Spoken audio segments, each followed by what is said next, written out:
Hi friends, welcome to KPB Coding Hub. In our last videos, we covered up to 15 pattern programs. Now we are going to talk about 16th pattern. Let us see how we can able to draw this 16th pattern.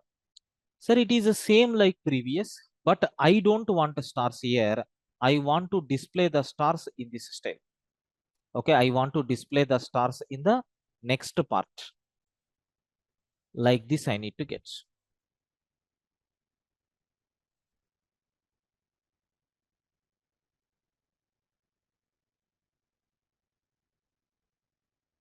Right. How we can able to do this? Very simple. Already we know the standard formulas, right?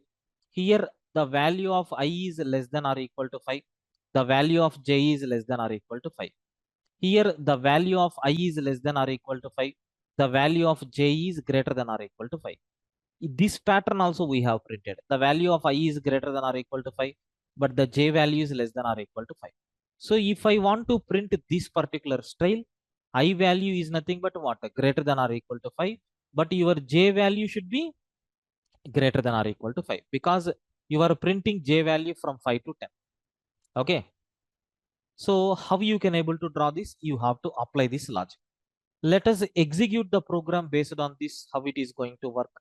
Sir, I value is greater than or equal to 10 by 2. J value is also greater than or equal to 10 by 2. Now let us run the program. Is that the stars came in the fourth part or not? Yes.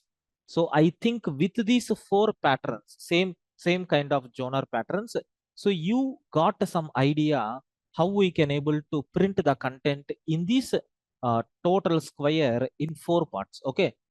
We will see few more patterns in our upcoming videos. Okay. Thank you.